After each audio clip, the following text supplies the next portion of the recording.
Shalom, friends. I know we have many others joining us today.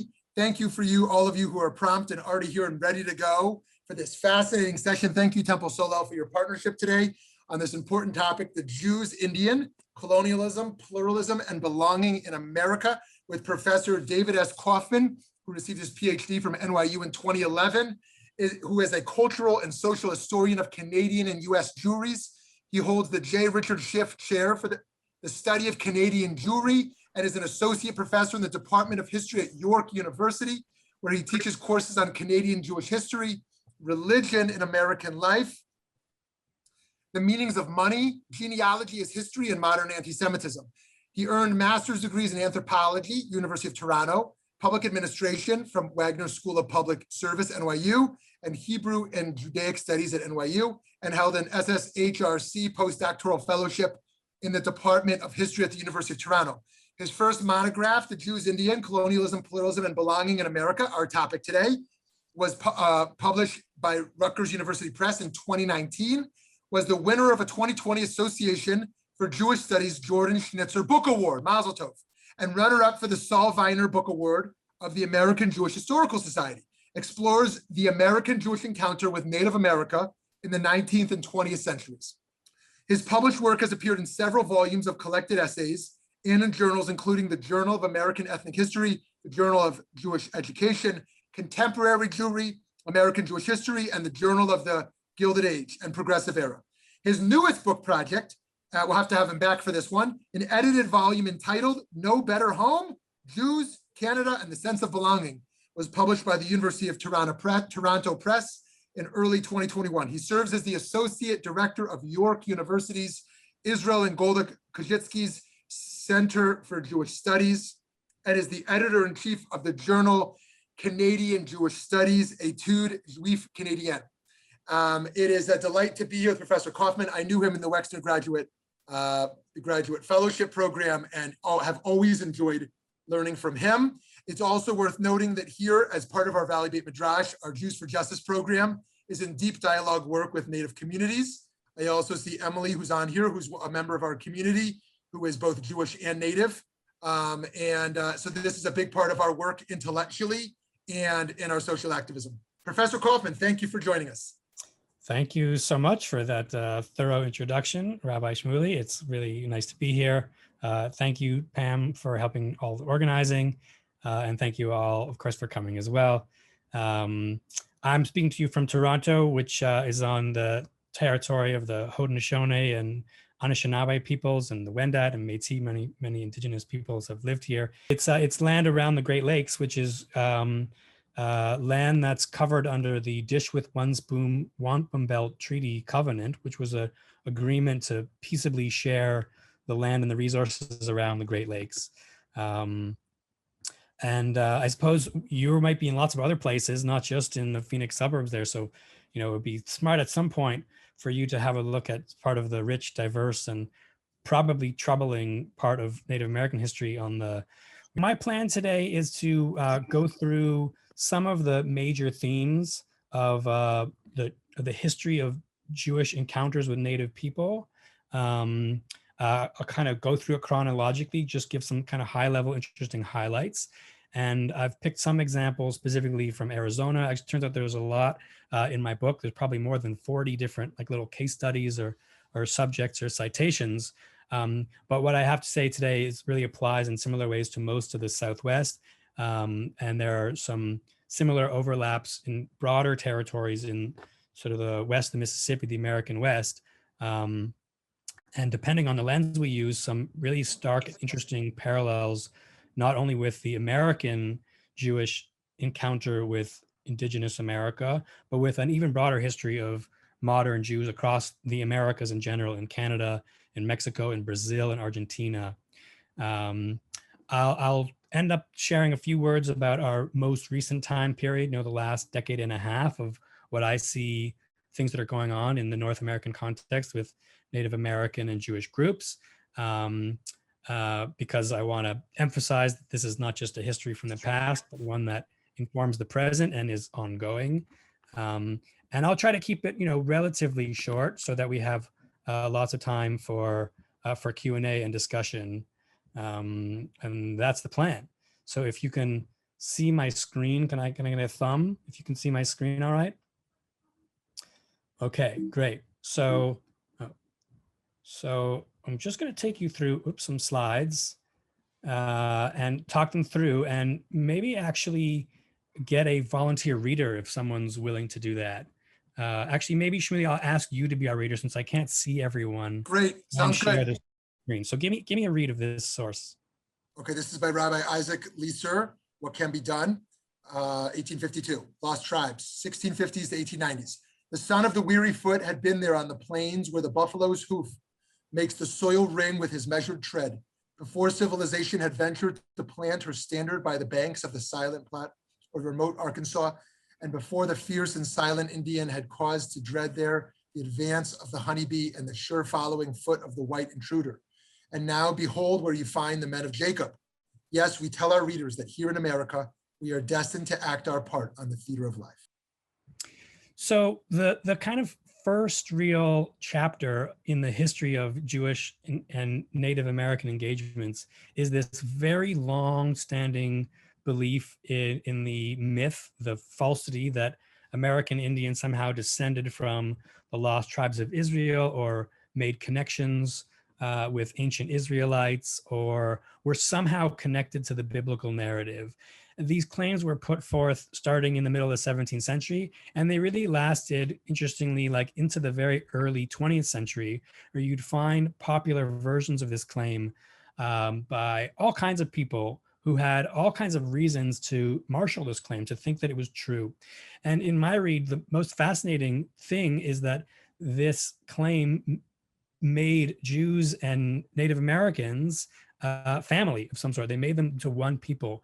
And now, on the one hand, the most important element for the people making this claim, missionaries, theologians, social scientists of the 19th century versions of social scientists, were really interested in rooting the biblical narrative in American soil and saying the drama of God's cosmic plan for all of humanity is meant to unfold here in America and not in the so-called old country, in the biblical land. This is where destiny takes place.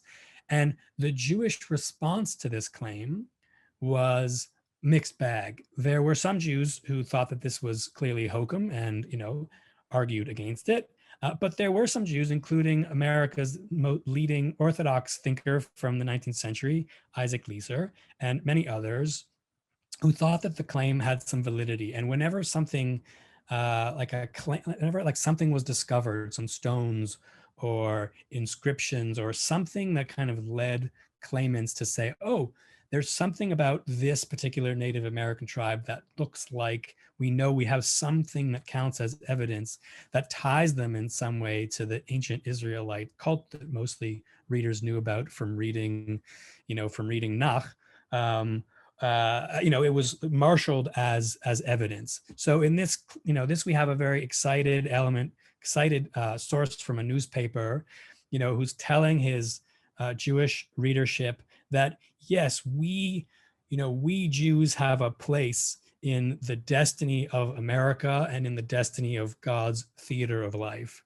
Now, the long and the short of this encounter is really that there were many, many refutations of this lost tribes idea, and yet many, many published, full book versions and many other sorts of popular sources that were produced that marshaled this. So though the claim claim took like 300 years before it, died a good death, but in it, Jews could see themselves and their histories as linked to this Native American experience, which made America a kind of homecoming.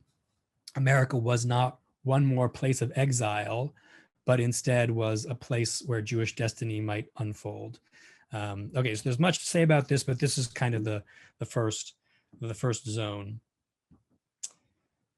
In the next period, which is really where the kind of less imaginary history and more of the face-to-face history starts taking place, when Jewish immigration from Central and Eastern Europe began in earnest in larger numbers, and when Jews found themselves fanning out into the places in the West, where of course new lands had been opening up to settlers. This is the place where the kind of Jewish position with other settler communities, where more face-to-face encounters with indigenous people had. So next source I have for you is an excerpt from an autobiography from a guy named Sam Aaron. And Shmuley, let me ask you to read this one as well. Great. Settlement, land, violence, 1840s to 1920s. In those days, all reservations were controlled by the Indian agencies in Washington, D.C. Those agencies caused the restlessness of the Indians. Instead of giving them the allotment, they would hold back some of it, and the Indian was always in need and therefore committed crimes. He felt he was being cheated of what was due to him. Remembering one occasion years later, after 5 workmen had been killed in a charcoal camp near Fort Houcha, Arizona, Aaron described how 2 white camp workers killed one of the Redskins, cut his head off, and brought it into Charleston, Arizona. I took the Indian skull, burned off the flesh and hair, sandpapered it, and made a beautiful skull. I said, Jim, I have something I want you to do. Climb at the pole and put the Indian skull on it instead of the flag. Wow. So I see you're grimacing, and that's the right response to this material. I'm sorry that I didn't offer any trigger warnings, but the next sort of set of discussions, which has to do with Jews as settlers and their engagements that were mostly mediated, engagements with Native American individuals and communities, that were, there was some that was about business, and there was some ultimately about the process of settlement and the large-scale battle for land and the resources of the land. And in this, big drama of the so-called winning of the West, Jews were, of course, valued citizens by the state, and they participated in both state-sponsored violence against Native American communities in all of the Indian wars, and in battles and in retribution sort of missions after so-called depredations, and we're kind of part of a very large, turbulent several decades of violence that was ultimately meant to wrestle land away from Native communities, of course, put them on reservations. And what's the historical record sort of describes has lots and lots, dozens, unfortunately, hundreds of cases like these that I know from letters and writings and newspapers at the time, that Jews participated in this kind of racialized violence and did it with a sense that they were fulfilling America's duty in the program of manifest destiny. So in this source, I mean, it's obviously quite graphic and vile, but the thing that's maybe worth noting is the display of the threat of violence, right? The public performance of gruesome vigilante, land claim, and this notable gesture at the end of this Sam Aaron guy wants to do, which is to put this fully on display at the top of a flagpole, indicating that this land, is land that belongs to settler, namely white settler communities. And I see it very much that at least in this period is sort of turn of the century moment where Jews were very happy to ally themselves with other white settler communities. So as far as the kind of race politics go, Jews first benefited from the state support. The state helped police and marshal settler rights over and against those of indigenous people, and they were willing to kind of commit acts of vigilante violence, which is different from but related to episodes where Jews participate in Indian wars as soldiers or officers and that sort of thing. Here's another one. I'll just do this one a little quickly. It's another excerpt from Isaac Goldberg, reflecting on his experiences as a young man in the late 20s there, from 40 years earlier. And so he's en route from Weaver's digging mining camp near La Paz, Arizona to Prescott when he met Colonel Wolseley. And here's where the quote begins: with 50 volunteers, these are vigilantes, all brave citizens, returning from the slaughter of a band of Apaches. During the wholesale slaughter of their dusky guests, there's a typo there, each man accordingly took his Indian and made him everlastingly good. This is a reference to the oft quoted late 19th century phrase that the only good Indian is a dead Indian. It says this terrible affair is known as Curly Wolseley's Pinole Treaty, and it resulted in the slaughter of 63 Apache people who were there, and with the loss of but one settler's life. A great deal of valuable property, consisting chiefly of buckskins, gun, lances, and mezcal, was secured by the victors. So just another source of the kind of, large-scale race war in which Jews participated, and at least in my seeing of these sources, were fairly proud to announce as fellow participants as both Americans and as Jewish Americans, as making their Jewish contribution to America. This sort of kind of brawny, Western, violent, masculine kind of dimension to settlement, sort of nicely captured in these two images. One with these two merchants in New Mexico and the Apaches whom they hired to protect their shop, and another one with kind of intergenerational alertness to the need for violent arms.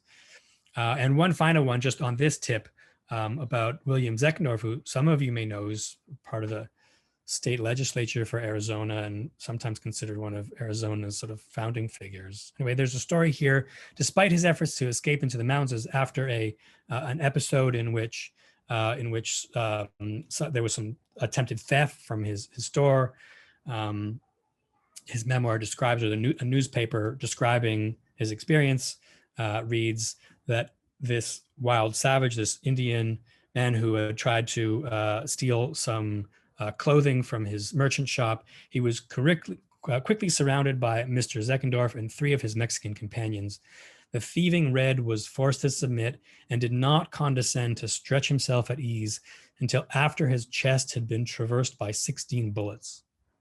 After shooting one Apache dead, Zeckendorf, back to the quote, feeling somewhat exacerbated by the ignoble means by which the Indians sought to take his life by a rock, could not suffer that Apache to lie there intact. So he just scalped him and returned to town on Tuesday with the trophy swinging at his girdle. It's needless to say that Z does not belong to the Society of Friends, Nonviolence. Still, we admire the quote friendly, this is a play on words, as a Society of Friends, the friendly manner in which he helped this Indian into eternity. So, at the risk of belaboring the point, with 3 sources that kind of speak to this kind of problem or this place where Jews fit themselves in to the race war and war for land that American settlers, with support and endorsement by the state, perpetrated through these final decades of the 20th century. There's some interesting cultural material that's made not by Jews in the West, where they have face-to-face encounters with indigenous people, but is rather made in the East.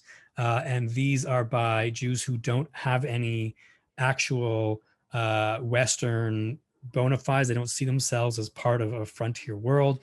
They have a very different kind of racial landscape. Most of them are in New York.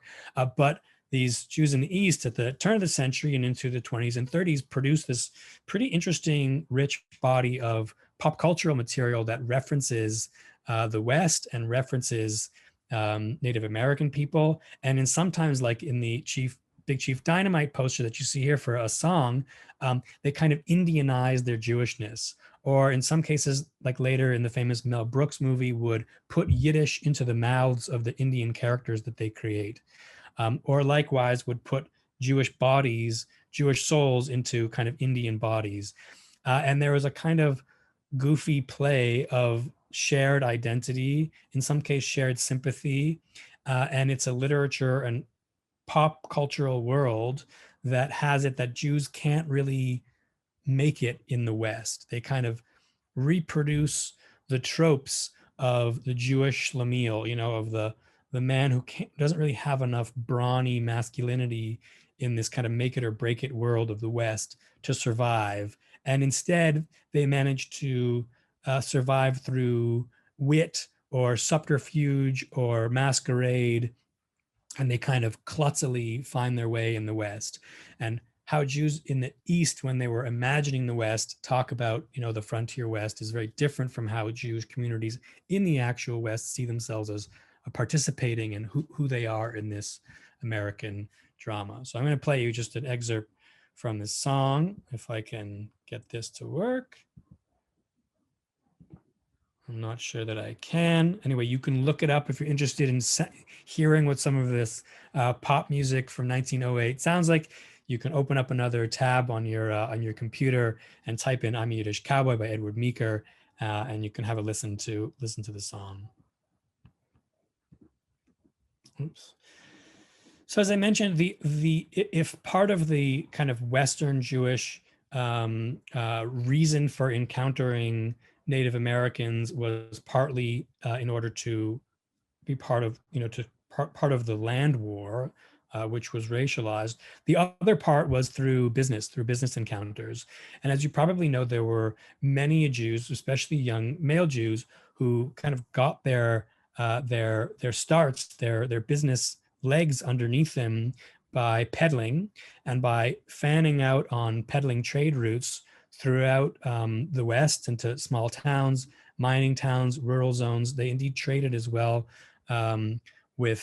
traded to and sometimes with Native Americans on reservations and in all kinds of sort of in-between zones, and brought many people into the world of commodities and of capitalist orbit by being part of a network of suppliers of ordinary goods and sometimes what they call fancy goods, things that peddlers could carry in their packs and bring people kind of into the market economy as it was developing in the last two decades of the 19th century and the first 2 decades of the 20th. And here I managed to collect an incredible number of sources about Jews who did business essentially with Native Americans throughout the United States. And this is just one of many images of fur traders with their indigenous suppliers, who managed to acquire products and help circulate them to larger urban centers and indeed get, furs to Europe and on an international market as well. This next slide shows a little bit of a slightly different kind of a niche market, which is particularly interesting to me from the 19th century and the early decades of the 20th century, which is the market for what they call Indian curios. So you see, this is Julius Meyer. He's in Omaha, and Omaha, Nebraska is the center for the Plains Indian trade of what they call Indian curios.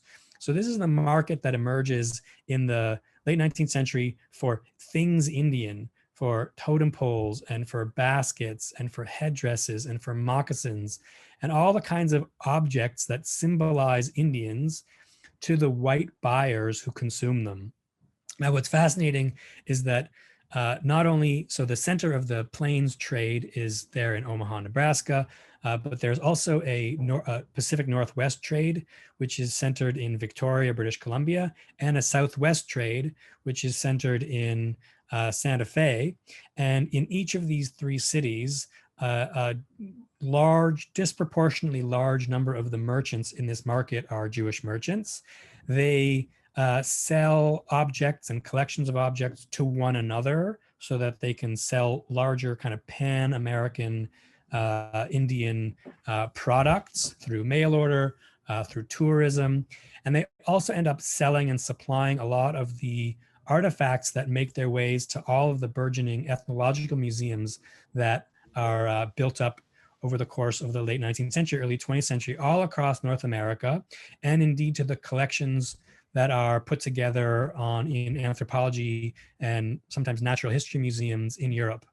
And so they make a kind of interesting living being the middlemen, buying and selling, acquiring and selling Indian artifacts to whites in museums, as I say, but also in, just kind of cheaper objects that are suitable for the American pastime of playing Indian, other objects that are put in middle-class homes, in the curio cabinet, in Chicago or New York or in Detroit or anywhere else where middle-class people, Jews included, of course, but not only sold to Jews, would sort of display their worldliness by having artifacts from around the world on display. This is a quote from one of the catalogs. So this is a catalog that kind of accompanied the gift shop, as it were, the Indian curio shop for Landsberg's Free Museum. This was in Santa Fe, and the text of his advertising material reads: "Americans, always comparatively ignorant of their own great nation, travel the earth over in search of novelties less marvelous than abound in New Mexico.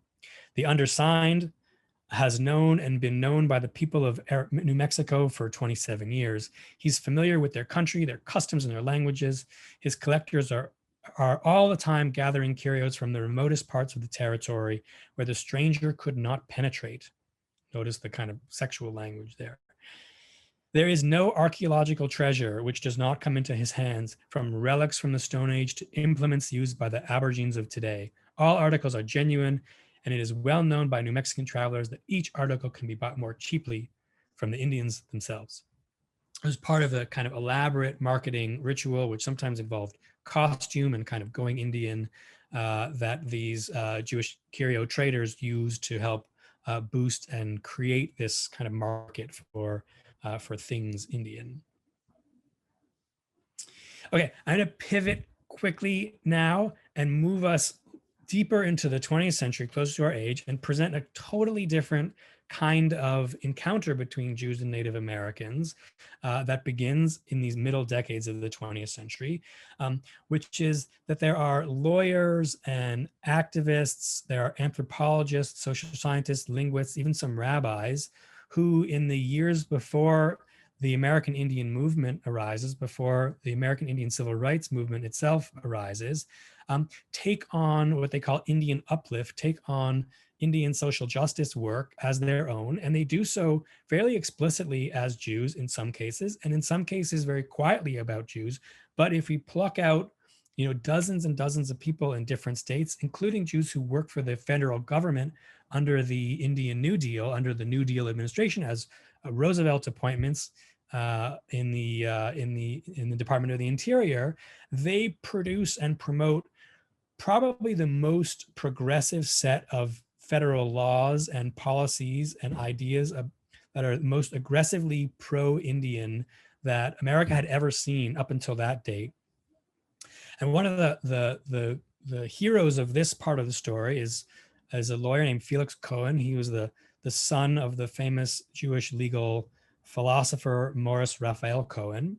And Cohen worked basically as like the number 2 in the Indian New Deal and wrote the 1934 Indian Reorganization Act, which, as I say, was this omnibus bill of very progressive legislation that was pro-Indian legislation.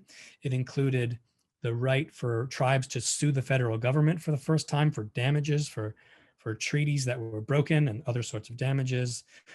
He also compiled all the laws from all the states and federal laws that had anything to do with Indian affairs and put them together into what's called the American Indian Bible, Indian Law Bible.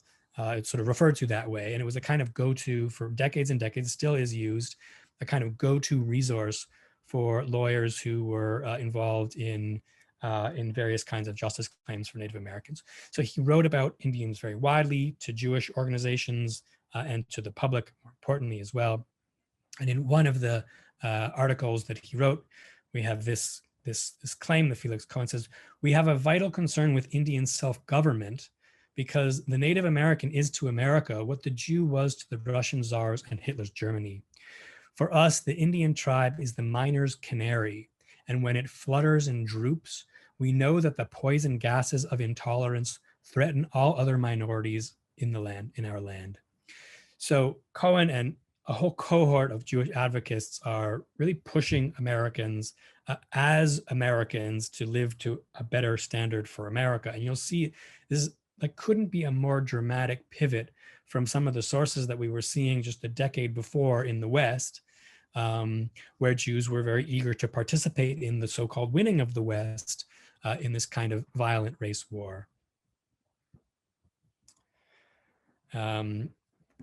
Next, and in a kind of similar vein, this is a quote from an anthropologist named David Goldman Mendelbaum. So this is a guy, like many anthropologists of his generation, who train as anthropologists by studying American Indian communities.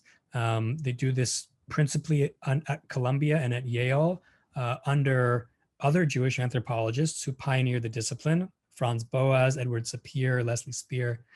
And this sort of second generation of anthropologists, many of them Jews, devote much of their career, their scholarly consideration, and even some of their on-the-side activist work to advance both Jewish and Native American causes through the 1930s and 40s and 50s. So Mandelbaum did field work actually in Arizona with the San Carlos Apache. He also did some work with the Plains Cree.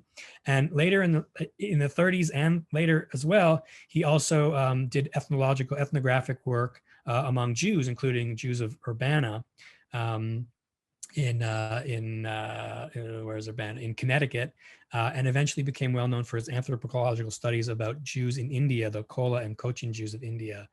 And in this quote, you see one of the kind of explicit, pro-activist kind of anthropology efforts. He says, Apache Indians were beguiled into captivity by the broken word of the American commander as part of a tide of domination that diminished Apache cultural ways, land, dignity. American readers should not be fooled by propaganda that Indians are menacing. Instead, America needs Indians in order to re-America, to restore America. This is one of many such examples we have of Jewish activists, academics, lawyers, social justice advocates who help establish some of the intellectual and some of the financial philanthropic foundations for promoting American Indian legal affairs and social justice and uplift work before the 1960s.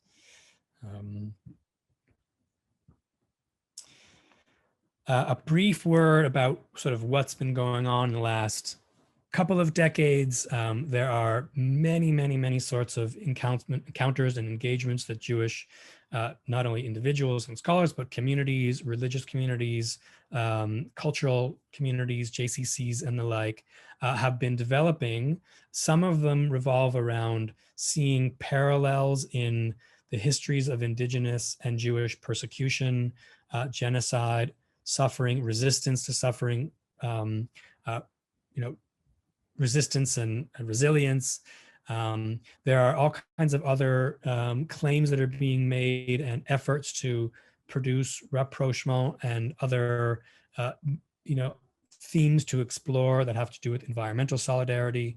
In the last couple of years, really very recently, we see explicit anti-racist activism that's going on together. But we also see some interesting programs and suggestions, some of which involve Israel, some of which don't, about parallels in the history of language revitalization, of looking to Hebrew as a revived indigenous language and thinking about what language revitalization might look like for indigenous groups. And then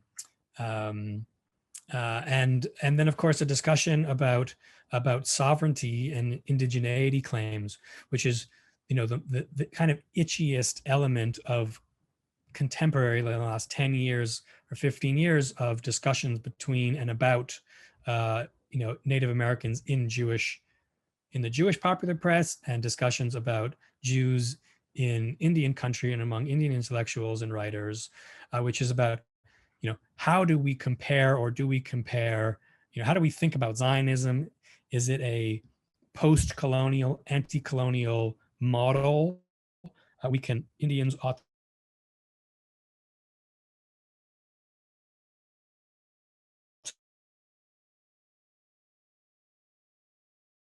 to Jews to see what a successful, in which Zionists have more parallel with the history of colonialism in North America. And as you might imagine, there's lots of different competing voices in this discourse, and it's quite fraught, and there's much to say about it.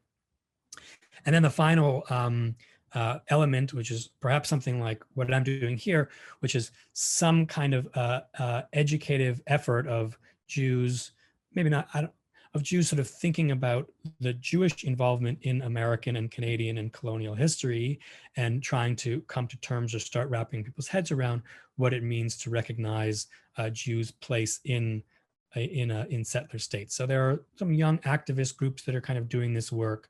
And I suppose I see what I'm doing as lending something historical to that conversation, although people can use it in whatever way by having tapped a historical body, an archival body of sources, and just bringing to light the simple fact that there was an encounter, there has been a steady encounter for all of American and Canadian history in which there is some interaction between Jews and Indigenous people, and that this is worth paying attention to learn and understand more about Jewish history, if not how to participate and think through other questions about what it means to be an American and perhaps an ally these days. Okay, I'll leave my email up here for a moment in case you want to write to me at some point. I'm happy to speak with you and continue on the dialogue, but I think we should have a good chunk of time to have a discussion here, to which I'm very much looking forward. Amazing. Thank you so much. Professor Koffman, if it's okay with you, what I would like to do is receive a number of questions at once so we can get a bunch of voices in the room. And then you could just take a few notes and reply together. Does that work for you? That's perfect. Okay, so terrific. You can do the curating here. Okay, friends, if you post in the chat, I will read it aloud, or if you want to unmute yourself and ask a question now, you are welcome to do so.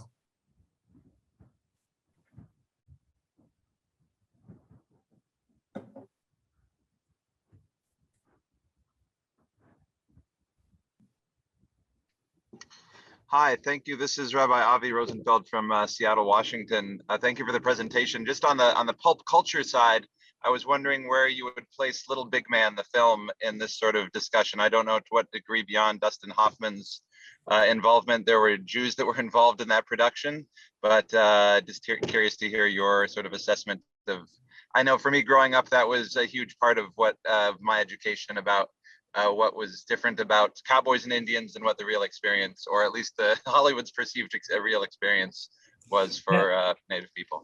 It's a great question. I don't know much about the background about how this film came to be and what Dustin Hoffman's involvement was in it. So that would actually be quite interesting. But what I can say is that there, so obviously there's a large Jewish element to Hollywood production and to screenwriting, and there has been no study of kind of what the Jewish encounter with Indians through screen looks like and what kinds of messages were being, like how the tides. I mean, there's a study of Indians on film and how, when these films started becoming slightly more realistic or something like that. But I don't think anyone's actually bothered to sort of think about how Jewishness factored into this conversation.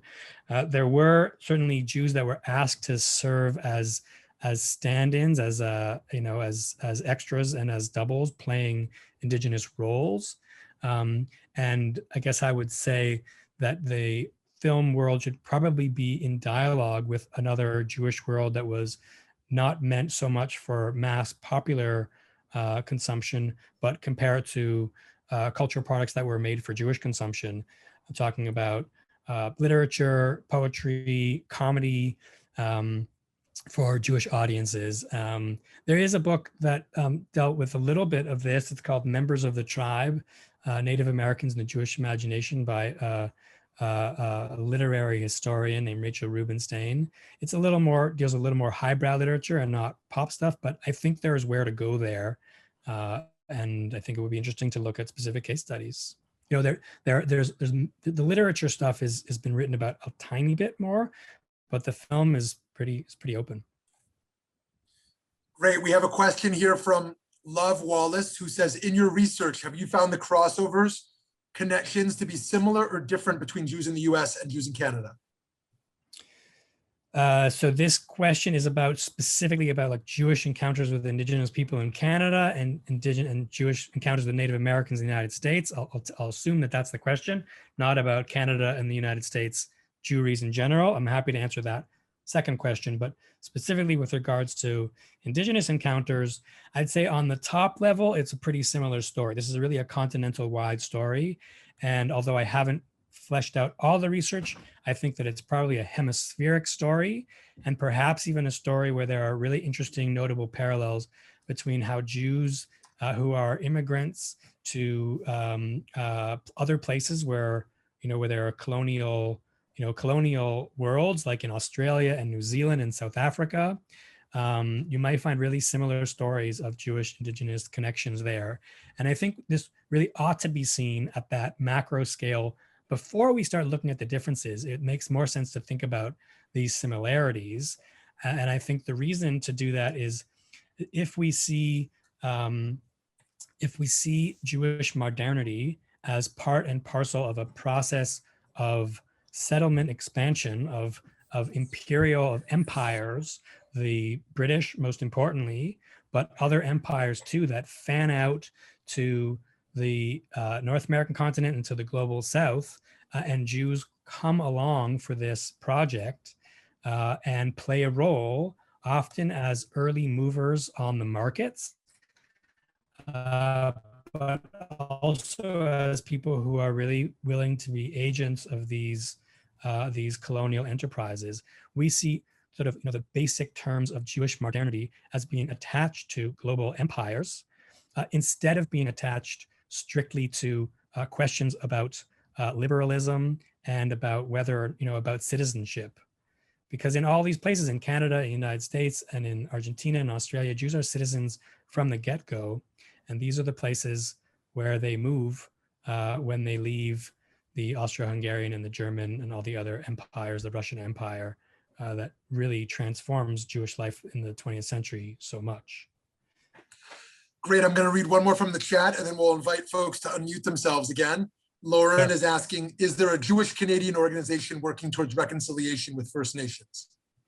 Yes, there are many Canadian organizations in Jewish organizations who are sort of doing some of this work. Some of them, Ve'ahavta has been doing it for many, many, many years, and they have a kind of homeless project. There's some Indigenous health initiatives in Northern Ontario that they've been working on. So there are like some grassroots, kind of more humanitarian organizations that have been doing this.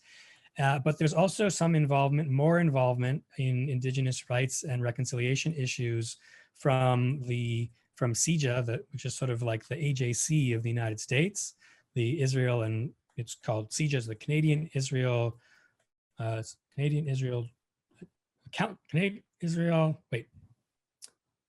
Center for Israel and Jewish Affairs, which is the main kind of federal lobbying organization, as well as Canadian Jewish Congress, which ran for many years. It went under a couple of years ago, that did all kinds of partnerships with Indigenous institutions. And then I just want to add that there are, many, many, many, I would even venture to say at this point, most school boards, Jewish day schools, high schools, JCCs, Holocaust Education Week programs, where there's some element of Indigenous Jewish programming that's gone on in the last, it doesn't take in the lion's share of this work, but some discussion where these things happen. So they'll have residential school survivors and Holocaust survivors speak together on a panel or do something like that. So the Canadian scene is really quite involved, and much more involved in the American one. And this is partly because First Nations reconciliation agenda is very much at the top of the national priority list here in Canada, partly because Indigenous people make up the largest racialized minority group, which is different from there in the States, where African Americans make up the largest, or Latinos make up the largest body. So the kind of discussion is considerably more focused on Indigenous issues here in Canada. I will send a copy of the presentation, Gail. I was just tinkering with it until we were done, but I will send that through. I'll send that out when we're done. Great, great. Okay, who else wants to ask a question? I'd like to go. Well, my dad was Pima and Lakota, and my mom was a French Jew, so I'm also a native Jew in Arizona. And and I'm in France right now, getting ready to go home. But I'm also a culture language teacher on the Salt River Pima reservation, and history as well. So I teach the reverse view, sort of, when we do history, that sort of what you touched on in your book, that it might be a nice idea to see the reverse perspective of seeing a kind of like Jewish identity through the eyes of natives, and we do touch on that quite a bit. But I nailed it, because I think my cultures are compatible. I mean, more than anything, there's so many similarities. And I think what I got out of your book is that what differences culturally there came from, like, just the perception of natives. That what people believe natives to be is kind of what makes it seem like we're different cultures, but there's so many similarities that really it's very, very compatible. I think you nailed it. I think you got so many points that I also have noticed, and then some. So thank you. Thank you. Yeah, I think the best criticism of my book is that it's not a proper dialogue book. The book is really about how American Jews encountered Native America. And it's not a two-way street. It's not about how Native Americans thought about, engaged with, what meaning they brought to their encounters with Jews.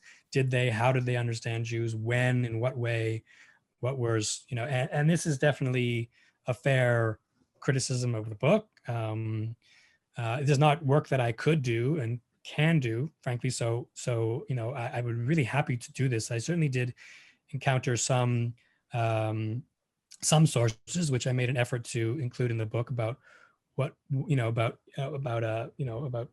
feedback kind of thing. But I think there are a bunch of interesting questions for Native American studies that are of interest, that are Jewish questions that are of interest, not just about the Holocaust and genocide, and not just about sovereignty and decolonial, about Israel, but about how different Native American nations understood the categories of the West before of the European West, as they encountered from their own perspective. So Jews looked white to most Native Americans with whom they traded and had interactions. And for the most part, it seemed like the categories of either the people or not the people were, based on, is this person going to missionize to us? And of course, Jews did not have a missionizing instinct, and did not participate in the very elaborate missionizing practice that we didn't either. Well, you didn't either, but I mean that Native Americans wouldn't have seen Jews as a potential missionizing threat. And then the question was really about, are they going to be exploitative in business terms or not? And here there's, for the most part, the Jewish record, sort of brags about having good business relations. And for the most part, this is probably true, probably mostly true. And this is because Jews were sort of forced into marginal economic roles in these in-between places, where their financial success was based on their capacity to have long-term relationships that depended on credit. So, you have to be you have to be nice in order to extend credit relations and have them continue.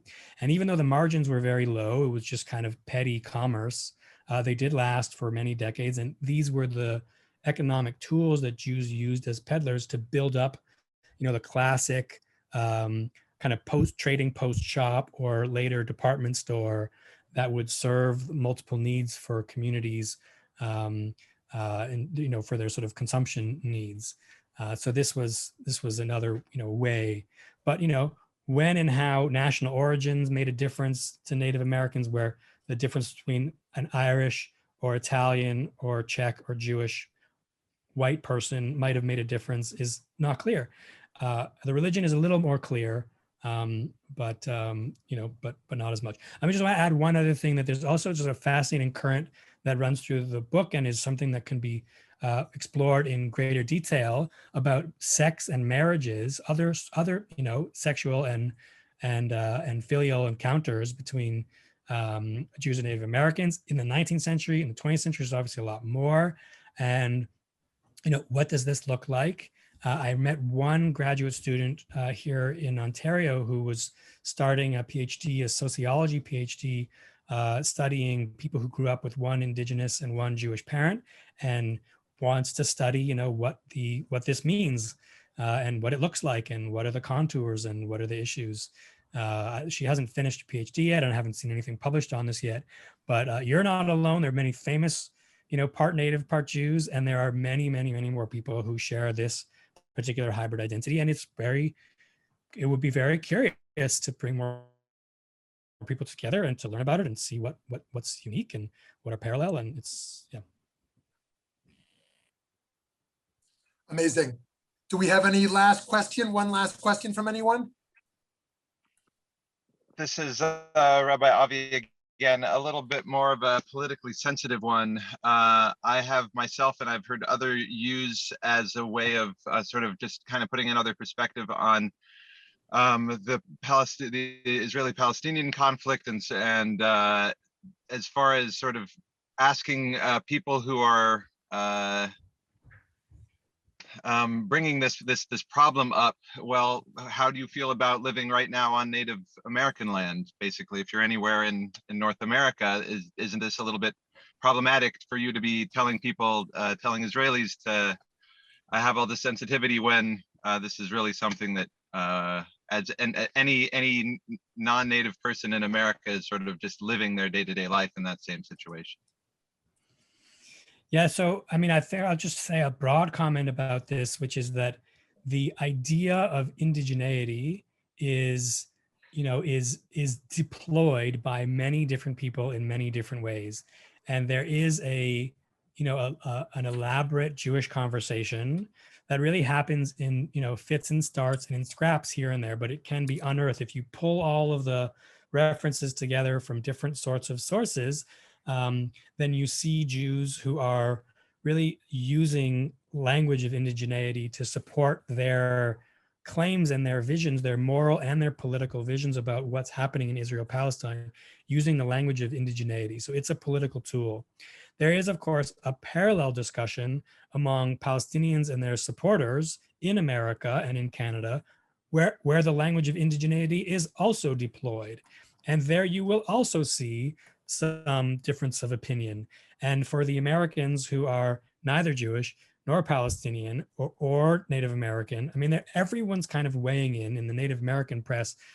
There's literally thousands of examples that you will find where where there's speech about decolonization, about sovereignty, about land claims, about indigeneity, and they get deployed in many different ways. I would say overall, there's probably more pro-Palestinian voices in the Native American community, but you can find a decent minority voice among Native Americans and Métis and Indigenous people in Canada who are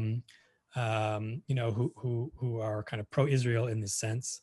And one last interesting point is that there are many Jewish organizations at the kind of high level and at the lower grassroots level that are actively engaging Native American intellectuals and communities and elders into this conversation. And in my read, this is an attempt to kind of to struggle with this question, and sort of figure out if and how there are similarities and in what way allyship might be made. So I'm saying it's kind of in a politically neutral way, just to say that we should think about this not as something that we can argue facts about, but I see it as a historian. What are the different ways that this language of indigeneity can be deployed for political purposes? And I'm just interested in that because that's a brand new thing. We didn't see that 20 years ago. We certainly didn't see it 50 years ago. And if you connect this current discussion about indigeneity in Israel-Palestine, you see it as yet another mirror through which American Jews have understood themselves as Jews and as Americans by reflecting through a sort of Native American mirror. And the next one that's going to come in 20 years will surely be different. Who knows? So. Beautiful, beautiful. Unfortunately, we need to stop here. I thank you all so much for joining. Thank you, Professor Koffman, for this incredible presentation. I hope you'll check out his book if you haven't yet. Please continue to join us at Valley Beit Midrash for continued learning and opportunities to engage together. His email is there, and as Pam wrote, this recording will be accessible on the Learning Library. And you can email us if you want the slides that Professor Koffman has prepared for us. Have a wonderful day and hope to see you all soon. Thank you.